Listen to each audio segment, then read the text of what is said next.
Welcome to Global Development Interrupted. I am Leah Petit. And on this podcast, we talk with people who used to work at USAID or in global assistance in general. And they tell their stories about what they did, why they did it, and why it matters. On this episode, we're going to be talking with Eric Smith, a former communication analyst who worked in the Office of Diversity, Equity, Inclusion, and Accessibility. We speak about the partnerships that were made with universities across the United States to ensure that the agency was being represented by all Americans, not just a few Americans. I learned a lot from Eric, and I think you will too. So let's go meet him. Hi, Eric. Hi, Leah. I'm so glad that you have come on and joining me on Global Development Interrupted. Can you tell me where you are calling from? I am calling from Washington, D.C., our nation's capital. And are you from D.C. originally? No, I'm originally from Massachusetts. What is your go-to fun fact? Well, normally I would say I'm a twin, but that's not exciting enough for this. No, I think it's not.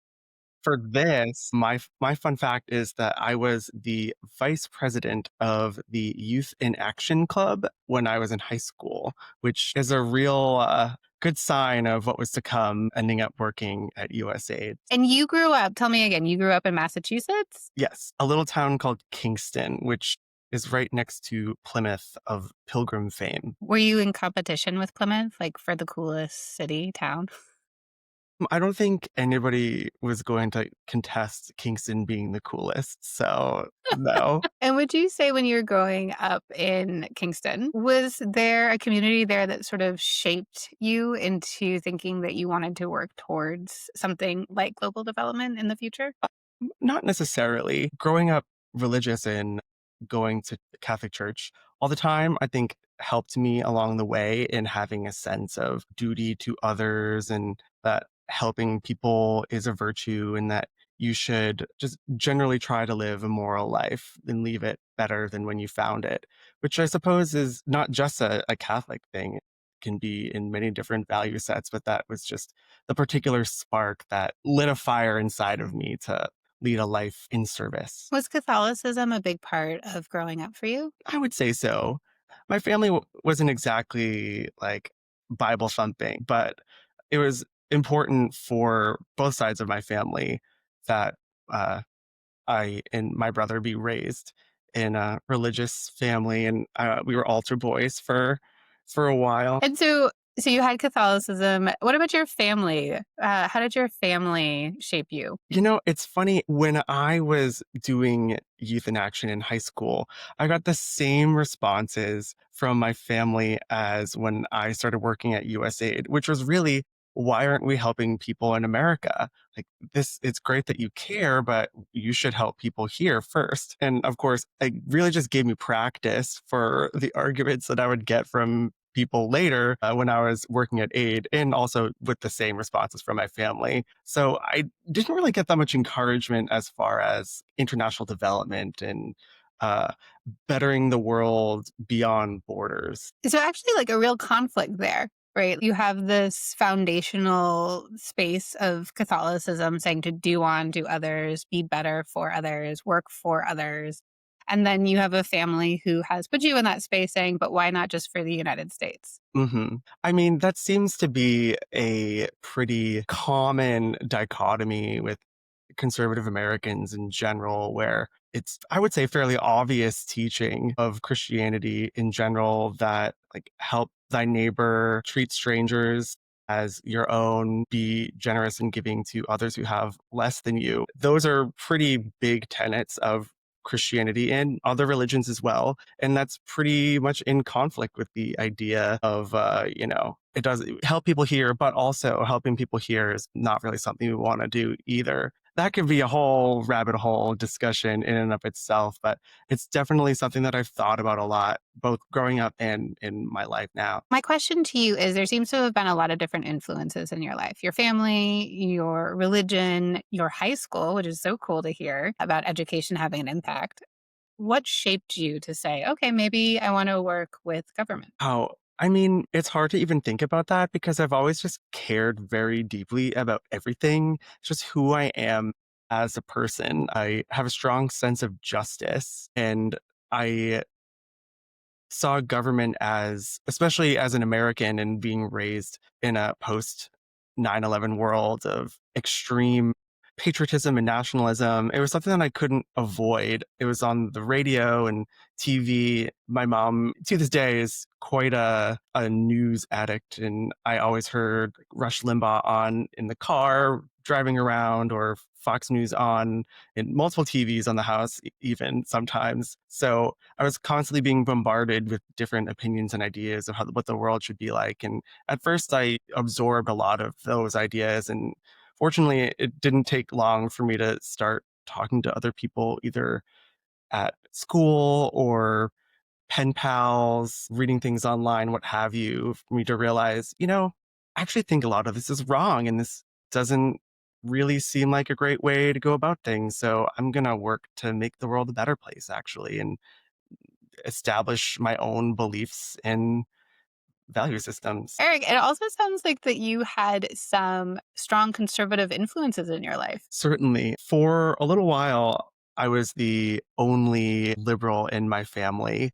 And it certainly hardened me in a way because I didn't shy away from debate, discussion, arguments sometimes. And it definitely made me feel more secure in my own ideas because they were always being tested.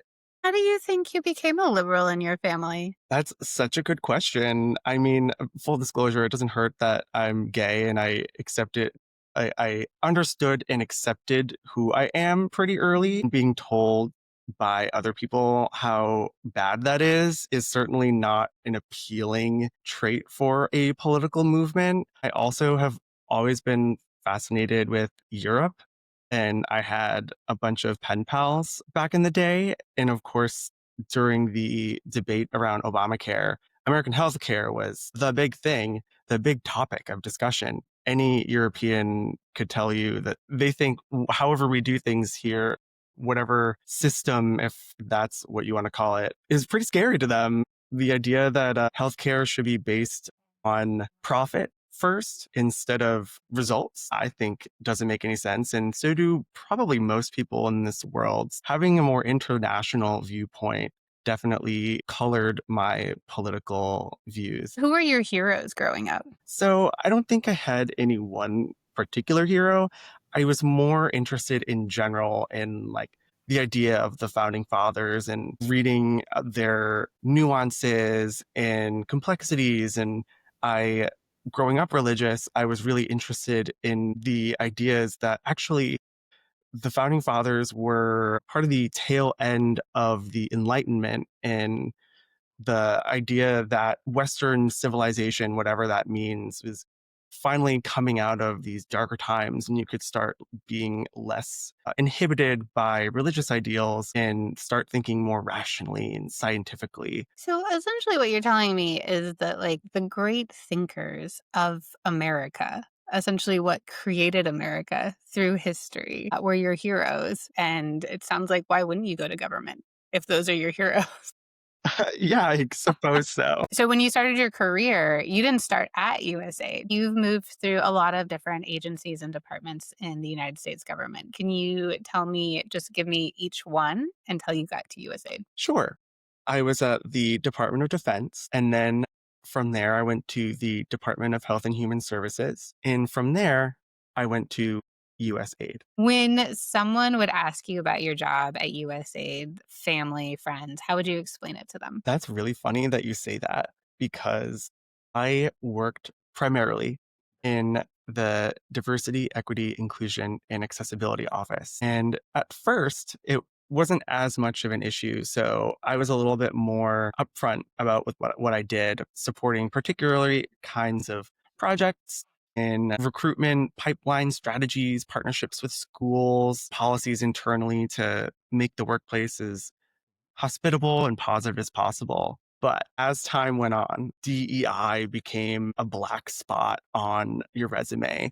So at a certain point, I kind of gave really ambiguous answers to certain members of my family or would kind of brush it off or talk about what USA did in general, as opposed to what I did specifically. Did you feel that your office was also parsing back how they were communicating, or was it just you personally?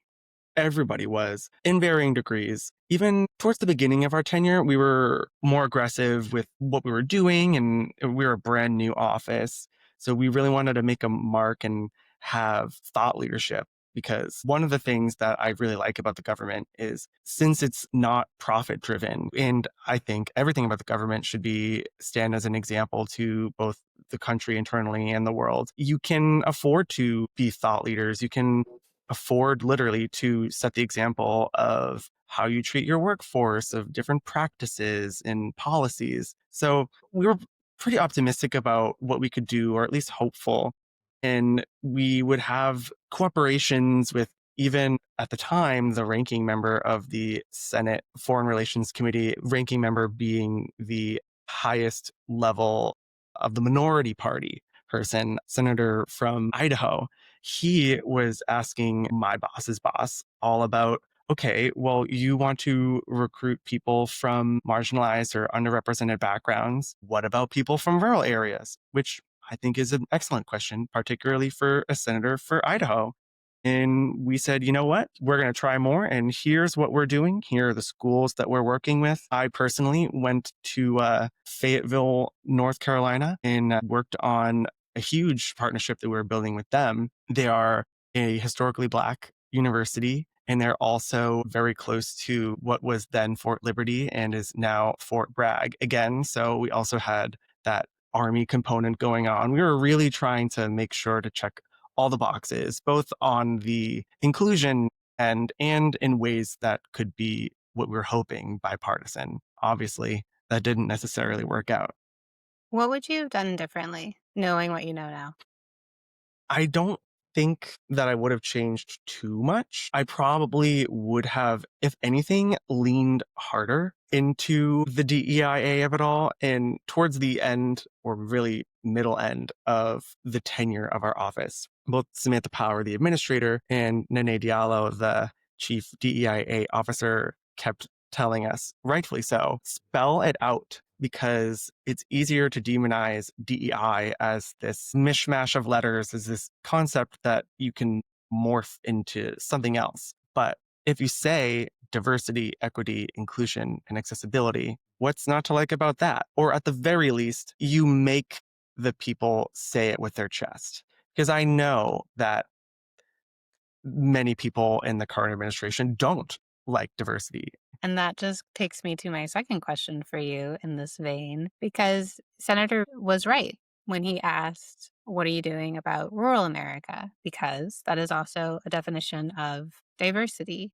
So when you guys were ensuring that you were saying diversity, equity, inclusion, and accessibility, how were you defining that for your office? That was really my biggest struggle as a communicator, as a communications specialist, because it's not as easy to say the full breadth of the meaning.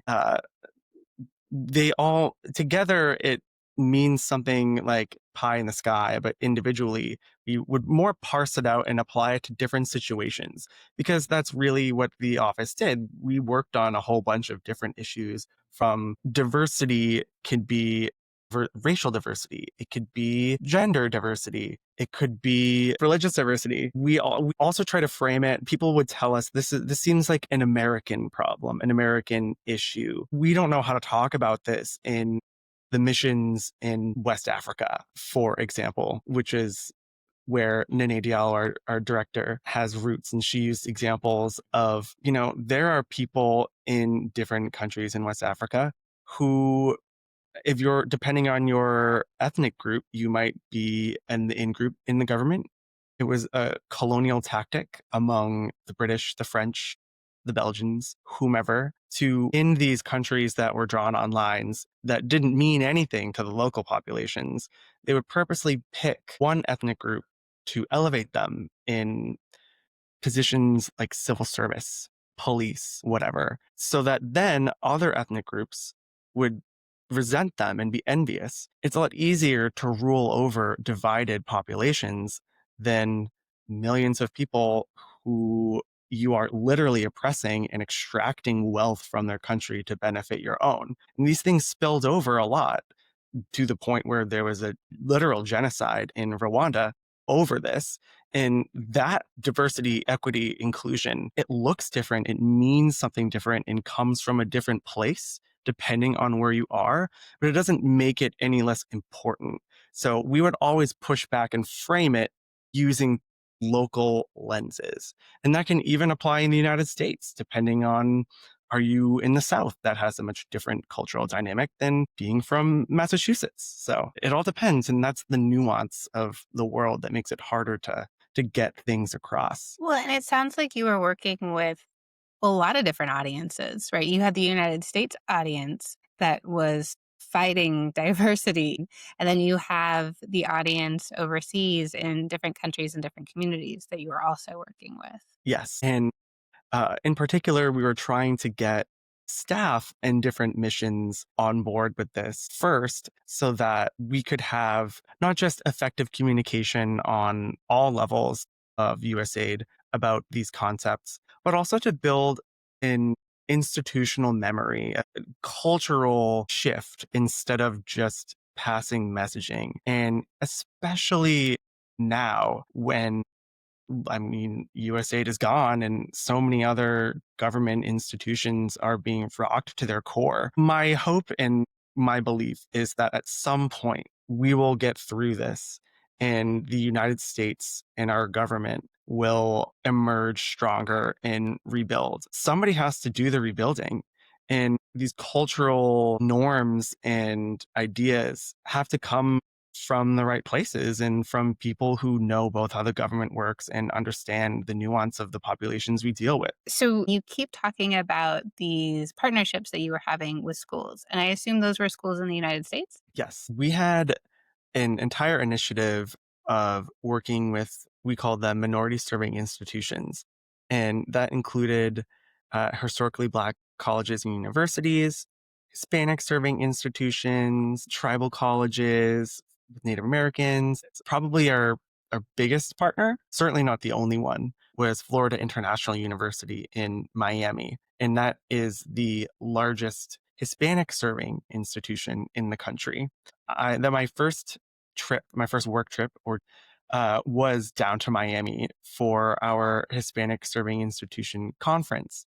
And that was a whole big event for students. And our highlight event, our marquee event, was our case competition, where we would come up with a big case for teams of undergraduate students to address and solve with their own solutions. And that particular year was helping female potato farmers in Peru best grow their operations and get their product to market, which made me learn more about potatoes than I ever expected to. And it was really cool. I mean, Peru as is a the home of potatoes. Catholic, I assume you're Irish. You should probably have known about potatoes, Eric.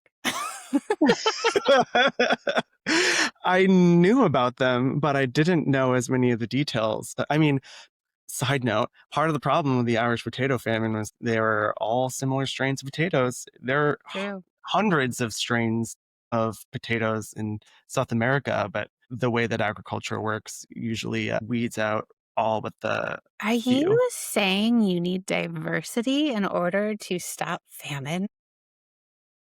Yes, actually, I'm glad that you brought that up because other programs that we worked on, for example, one called Feed the Future, worked to help both prevent famine from happening in vulnerable countries in agricultural areas and also help students from the United States go over in literal different environments agriculturally as well as culturally and geographically, learn different techniques and experiment with different plants to build more resilient agricultural practices that they could then take back to their schools in the United States. And it benefited people here and it benefited people around the world to the point where there are Republican senators who are asking the current administration to save this program because it's so important for universities in their states. So let me get this straight. So Feed the Future, and I've heard of Feed the Future. I mean, it's just a great flagship program that USAID had to curtail famine across the globe. It also used a lot of American farm products to help feed people in other countries. So there was a nice economic benefit there. But I didn't know as much about the university aspect of this. And this is agricultural students or just any type of student of interest that would go overseas and work on a Feed the Future program looking at diversity and resilience of crops. Is that what that was? It was primarily agricultural students, both on the undergrad and graduate level, because of course there's different levels of learning and different amounts of involvement. So, Certainly. why are you working with all these schools? And it sounds like you're working a lot with historically Black colleges. Why are we working with them? Because I always bring this up. Samantha Power's maiden speech as administrator of USAID, she did it at Georgetown University right here in Washington, D.C. And for those who don't know, that is a fancy schmancy school with a very famous international relations program, foreign service. And she went there and talked to a room full of Georgetown students and said, a little jokingly, but actually serious, I want to hire less of you.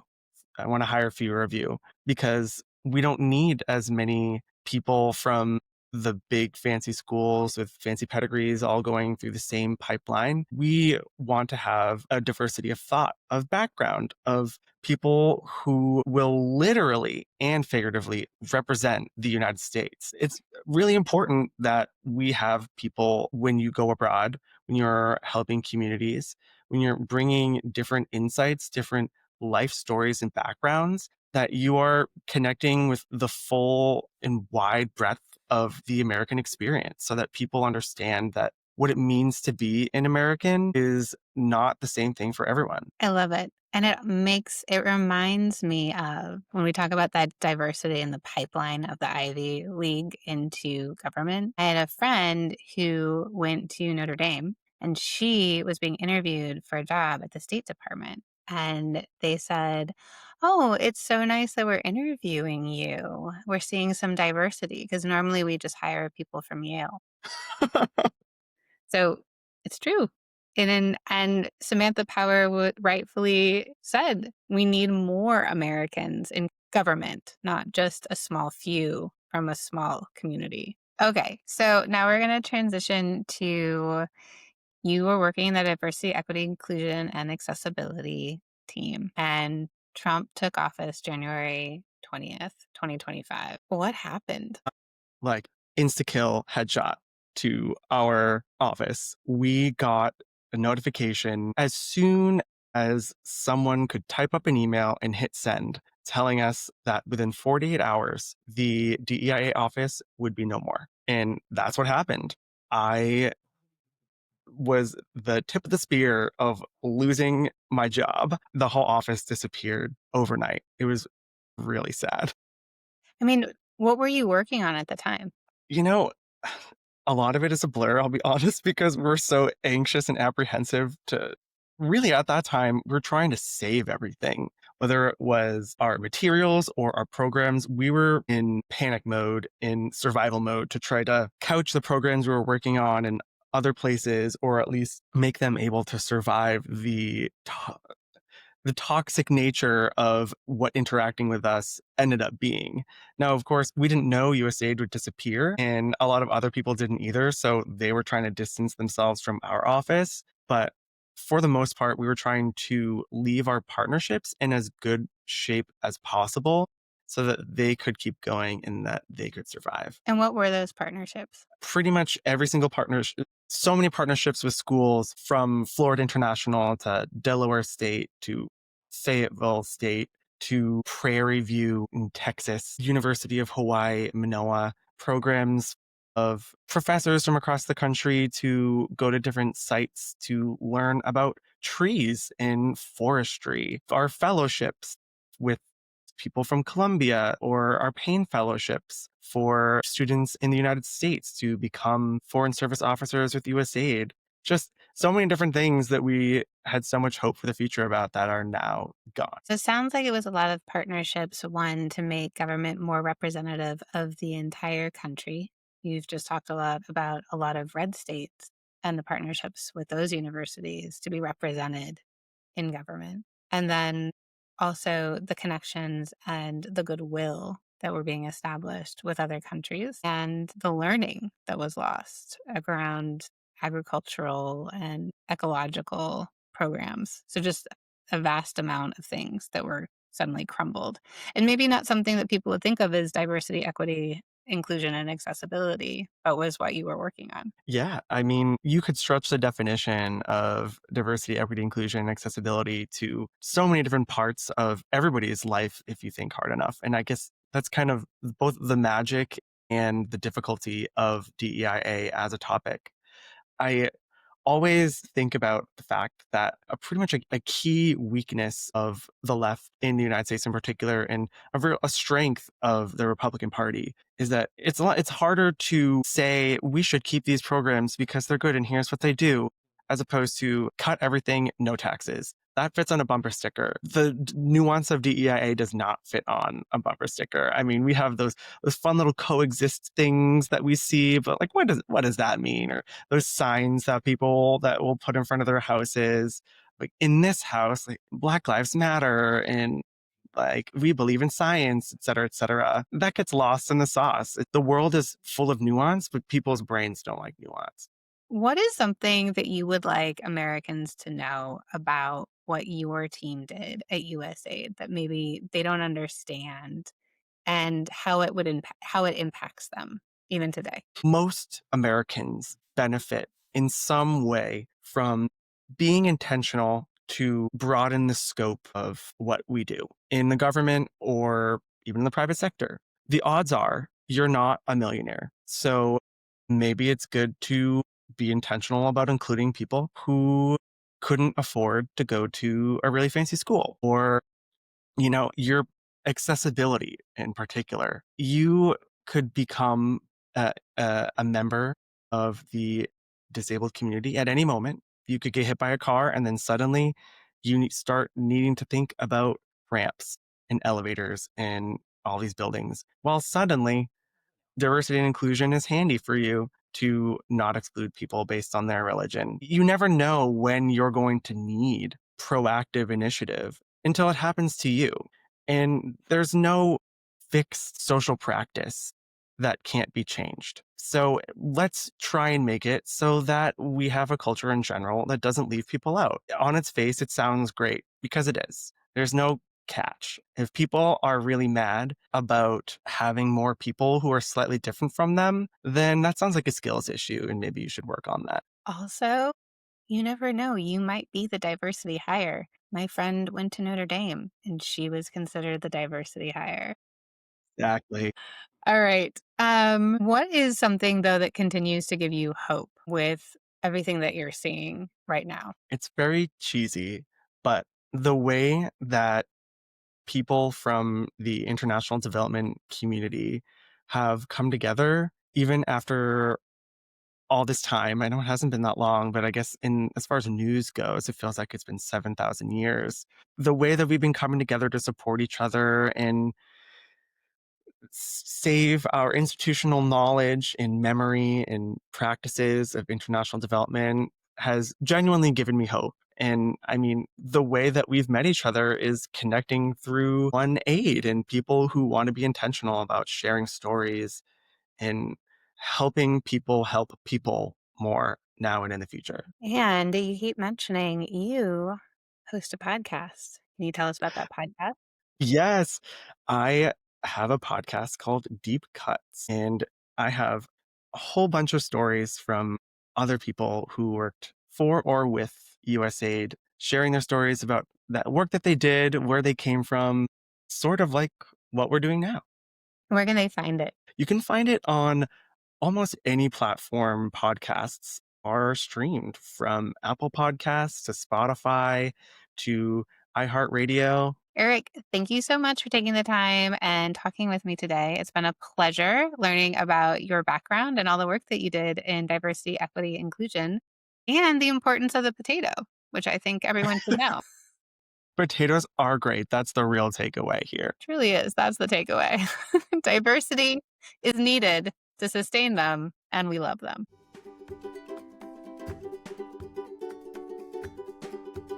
This is Leah. Thanks for joining me. If you enjoyed this episode, follow Global Development Interrupted wherever you get your podcasts, and subscribe on Substack to get new stories and updates straight to your inbox.